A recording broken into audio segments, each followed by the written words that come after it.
1981년 11월 20일, 일본 가나가와현 지가사키시에 사는 고등학생 마키코는 친구와 하교하던 중 헌팅하는 남성을 만났습니다. 자신을 야마다라고 소개한 남성은 어느 학교에 다니느냐고 물어보더니 난 돈이 많다는 등의 말을 하면서 주소와 전화번호를 물었습니다. 그의 본명은 사실 후지마였지만 그녀들은 알 리 없었고 알 이유도 없었죠. 그를 무시하고 갈 길 가려 했던 친구와는 달리 끈질기게 쫓아오는 그에게 질린 마키코는 이름과 주소, 전화번호를 알려주었습니다. 절대로 그가 마음에 들었던 것은 아닙니다. 그저 자신들을 귀찮게 하지 않았으면 하는 마음이었는데 거짓말을 하기 싫었던 그녀는 정직하게 모든 것을 알려주었습니다. 만약 연락이 온다고 해도 좋아하는 사람이 있다면서 거절하려고 했던 마키코. 하지만 그녀의 경솔한 행동, 후지마와의 만남이 훗날 어떠한 일을 불러일으킬지 당시 그녀는 전혀 상상하지 못했을 것입니다.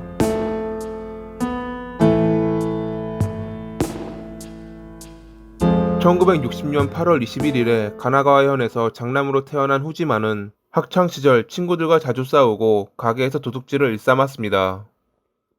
그때마다 어머니는 훈육이라는 명목으로 그를 처벌했는데 담당 교사가 걱정할 만큼 강도가 강했다고 합니다.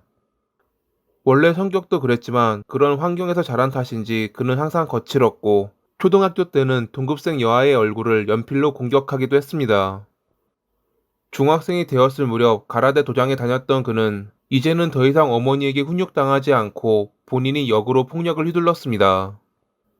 그는 사소한 거라도 자기 뜻대로 되지 않으면 우선 성질을 냈고 본인이 잘못을 해도 항상 남의 탓을 하는 나쁜 사람이 되어가고 있었죠. 중학교를 졸업한 뒤 인근 공장에 취직했지만 적성에 맞지 않는다며 금방 그만두었던 그는 오토바이를 훔치다 걸려 보호관찰 처분을 받았는데 전혀 반성하지 않고 한 달 뒤 절도를 하다 체포됐습니다. 가정법원으로부터 재택관찰 처분을 받은 뒤 얼마 안 있어 날치기를 하다 체포돼 소년원 송치 처분을 받기도 했죠. 그는 전혀 나쁜 짓을 멈출 생각이 없어 보였습니다. 탈출을 시도하다 실패해 다른 소년원으로 이송됐던 그는 거기서 후에 공범이자 피해자가 될 카츠미야 준타로를 만났습니다. 유유상종이라는 말이 괜히 있는 말이 아니었죠. 몇 개월 뒤 소년원에서 풀려난 그를 부모는 신원 인수를 거부했고 그렇게 집으로 돌아가지 못한 그는 시설에 들어갔지만 적응하지 못해 얼마 뒤 시설을 나와 다시 오토바이를 훔치고 날치기를 하는 나쁜 사람의 생활 패턴으로 돌아왔습니다. 그러던 중 그를 찾아온 아버지에게 생활 태도에 대해 지적받자 신원 인수도 거부할 정도로 아들로 취급 안 하면서 잔소리를 한다며 주먹을 날렸고 그런 아들이 두려워진 아버지는 곧바로 경찰서에 신고했습니다. 그리고 출동한 경찰에게 호지마가 날치기로 가져온 가방을 보여주며 빨리 잡아가라고 외쳤죠. 더 이상 그에게 있어 후지마는 아들이 아닌 두려운 존재였던 것입니다. 그렇게 다시 소년원에 갔던 그는 1981년에 풀려났지만 이번에도 부모는 신원 인수를 거부. 어쩔 수 없이 그는 자기보다 먼저 소년원을 나왔던 카츠미의 집으로 갔습니다. 소년원에서 둘은 친했기에 카츠미는 그를 받아주었습니다. 자기가 일하던 설비회사에 일자리를 소개해 주기도 했죠. 하지만 둘은 곧 본성을 드러내며 함께 오토바이를 타고 돌아다니다 가방을 느슨하게 맨 여성 위주로 날치기를 하고 다녔습니다. 일하는 것보다 쉽고 편하게 돈을 벌자 그들은 직장을 그만두고 날치기나 빈 사무실을 털어 하루하루를 살아갔는데 당시 그들이 3개월 동안 훔친 돈은 140만엔, 하나로 약 1,400만 원에 달했다고 합니다. 그러던 어느 날 카츠미가 후지마의 지갑에서 200만 원을 빼내 달아나는 일이 발생합니다. 당시 카츠미는 강도질 말고도 약물 판매로 돈을 벌고 있었는데 자금 손실로 빚이 있어 그의 돈을 훔쳐 달아났던 것이었죠. 화가 난 후지마는 카츠미의 어머니를 찾아가 아들의 돈을 갚으라고 협박했습니다. 이를 알게 된 카츠미는 자기가 갚겠다고 나타났지만 후지마는 그가 훔쳐갔던 돈 말고도 더 많은 돈을 원했습니다. 하지만 빚이 있었던 그는 돈을 갚을 여력이 안 됐고 이를 걱정하는 어머니에게 어차피 자기가 자수하면 후지마도 끝이라는 말을 하며 안심시켰습니다. 그가 그들의 대화를 엿들었을 줄은 꿈에도 생각하지 못한 채 말이죠. 후지마는 자기에게 등을 돌린 이를 무조건 배신자라 여겼고 그에게 있어 배신자라는 단어는 민감한 단어 중 하나였습니다. 아마 부모님에게 배신당했다고 생각해 더 그러했을 것입니다. 자기의 잘못은 전혀 생각도 안 하고서 말이죠. 배신자인 카츠미를 없애야 한다는 생각에 후지마는 흉기를 챙겨 1981년 10월 6일에 범행을 저지르기 위해 그의 집을 찾았습니다. 집으로 돌아오는 길에 그런 그와 마주친 카츠미는 돈을 내놓으라는 그에게 갚을 생각이 없다. 더 이상 날 위협하면 경찰에게 가겠다는 등 으름장을 놓았습니다.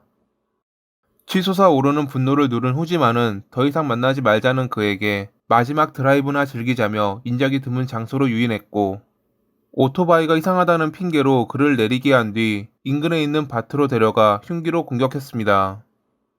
카츠미가 다리에 상처를 입었지만 저항이 거세지면 본인도 피해를 볼지 모른다고 생각한 후지마는 병원에 데려다 준다며 손을 내밀었습니다. 그렇게 방심한 카츠미는 그의 손을 잡는 것과 동시에 흉기에 찔려 사망했죠. 현장에 증거를 남기지 않았기에 완전 범죄라고 생각하며 귀가한 후지마는 나쁜 짓을 일삼는 평소의 모습으로 돌아왔습니다. 배신자는 그런 꼴을 당해도 싸다며 전혀 반성도 하지 않고 여자친구를 사귀고 싶다는 생각에 거리에서 헌팅을 하고 다녔죠. 그러던 중 그의 눈에 띈 것이 친구와 함께 하교하던 마키코였습니다. 처음에는 그녀의 친구를 마음에 들어 했지만 완강하게 연락처를 주지 않자 마키코에게 엉겼고 결국 그녀의 연락처를 받아낼 수 있었죠. 처음 그녀는 그의 전화를 무시했습니다. 몇 번 하다 지치면 그만둘 것이라고 생각했거든요. 하지만 그는 계속 그녀의 집에 전화를 걸었고 부모님이 알게 되면 곤란하다고 생각한 그녀는 그와 만나기로 약속을 잡았습니다. 사람, 특히 여성과 대화를 나누는 것이 어설펐던 후지마였기에 마키코는 그와의 만남이 즐겁지는 않았습니다. 그저 곤란해서 만났던 것인데 그는 그녀가 마음을 트는 중이라 생각한 건지 첫 만남 이후 거절 의사를 표했음에도 계속 전화를 걸었죠. 한 번은 그녀의 집에 불쑥 찾아오기도 했습니다. 자기와 사귀어 달라는 그에게 그녀는 아직 10년은 이르다, 촌스럽고 불결해서 싫다라며 거절했다고 합니다. 그녀의 완강한 거절에 후지마는 또 화가 났습니다. 집으로 돌아와 화를 사기려 했지만 쉽게 사그러지지 않았던 그는 그녀에게 전화해 첫 만남 때 자기가 냈던 데이트 비용을 내놓으라고 말했죠. 1982년 1월에는 마키코의 집으로 찾아가 그녀의 아버지에게 돈을 내놓으라며 난동을 부렸고 상황을 알게 된 아버지는 그에게 돈을 주어 돌려보냈습니다. 하지만 그게 끝이 아니었습니다. 그는 요구했던 돈을 받았음에도 그녀에게 끈질기게 전화했고 마지막으로 한 번만 만나주면 다시는 귀찮게 안 하겠다는 그의 말에 결국 그해 3월에 둘은 다시 한번 만남을 가졌습니다. 후지마가 전에는 미안했다며 받았던 3만 원을 돌려주며 교제를 신청하자 전화로 했던 말과는 달라 화가 난 그녀는 그의 뺨을 때리고 집으로 돌아왔죠. 그리고 다시 걸려온 사과를 하게 해달라는 그의 전화. 진짜 마지막이라고 생각하며 그녀는 그와 만나 사과를 받았고 집으로 가려 하자 그는 갑자기 그녀의 손을 잡았습니다.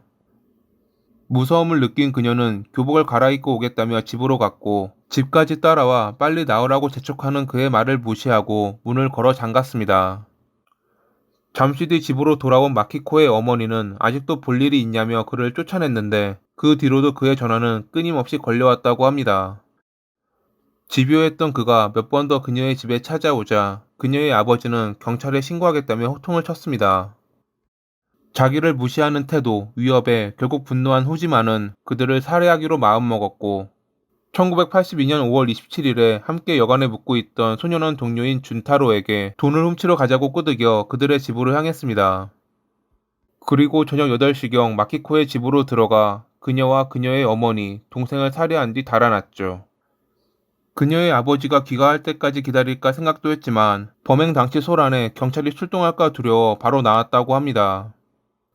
그는 부모님 집으로 가 자기가 지금 살인을 저질렀다고 털어놓았는데 어머니는 자수를 권했지만 웃기지 말라며 준타로와 함께 역사로 향했습니다. 한편 퇴근해서 집으로 돌아온 마키코의 아버지는 사망한 가족들을 발견, 범인이 후지마라 확신하며 경찰에 신고했습니다. 처음 경찰은 그가 가명을 썼기에 찾지 못했지만 평소 인근 지역에서 행실이 불량한 이들 중 알리바이가 없는 이들의 사진을 아버지에게 보여주자 단번에 후지마를 지목했습니다.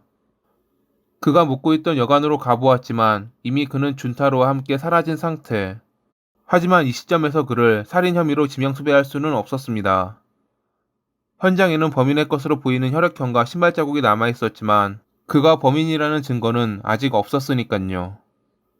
한편 규슈까지 달아났던 후지마는 준타로가 자수할까 두려워진 나머지 강도질을 핑계로 아파트 옥상으로 유인해 그를 살해하기에 이르렀죠. 그는 그대로 과거 소년원 동료였던 A의 집으로 갔는데 지명수배는 불가능해도 그가 유력 용의자라고 생각한 경찰이 한 발 앞서 A를 비롯한 후지마의 지인들에게 협조를 요청해 놓았고, 그렇게 아무것도 몰랐던 후지마는 결국 A의 신고로 체포됐습니다. 처음 그는 범행을 부인했지만 현장에 남겨진 발자국을 보여주자 동요했고, 아들이 살인을 저질렀다고 말했다는 그의 부모님의 증언과 경찰의 끈질긴 신문 끝에 결국 그는 모든 것을 자백했습니다.